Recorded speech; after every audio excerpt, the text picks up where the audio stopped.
Hello all welcome to తాను talkies. టాలీవుడ్‌కి Sankranti అతి పెద్ద పండగ సీజన్. ఎప్పుడు 3 లేక 4 సినిమాలు రిలీజ్ అవుతూ ఉంటాయి. కానీ ఈసారి ఏకంగా 7 సినిమాలు రిలీజ్ అవుతున్నాయి. ఇందులో 2 డబ్బింగ్ సినిమాలు ఉన్నాయి.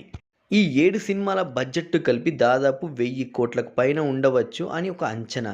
ఈ 7 సినిమాల నిర్మాతలు సేఫ్ జోన్‌లోకి వెళ్ళాలి అంటే 1500 కోట్లు కలెక్షన్ రాబట్టవలసి ఉంటుంది. ఇది అసాధ్యమనే చెప్పాలి. టాక్‌తో సంబంధం లేకుండా 'చిరంజీవి', 'ప్రభాస్' సినిమాలకు తొలి రోజు భారీ కలెక్షన్‌లు వచ్చే అవకాశాలు ఉన్నాయి. ఇక హిట్ టాక్ వస్తే మాత్రము కలెక్షన్‌ల సునామీ రావడం ఖాయం అని. సినిమాలు రిలీజ్ అయ్యి సూపర్ హిట్ టాక్ వస్తే గానీ ప్రేక్షకులు సినిమా థియేటర్‌కి వెళ్లరు. అయితే ఈ సంక్రాంతికి విడుదలయ్యే సినిమాలు ఏవి అంటే 'ది రాజా సాబ్' 9వ తారీఖు, 'జననాయకుడు' 9వ తారీఖు, 'పరాశక్తి' 10వ తారీఖు, 'మన శంకర వరప్రసాద్' 12వ తారీఖు, 'భర్త మహాశయులకు విజ్ఞప్తి' 13వ తారీఖు, 'అనగనగా ఓ రాజు', 'నారీ నారీ నడుమ మురారి' 14వ తారీఖు. సంక్రాంతి విన్నర్‌గా ఎవరు నిలుస్తారు అనేది మరికొద్ది రోజుల్లో తెలుసుకుందాం.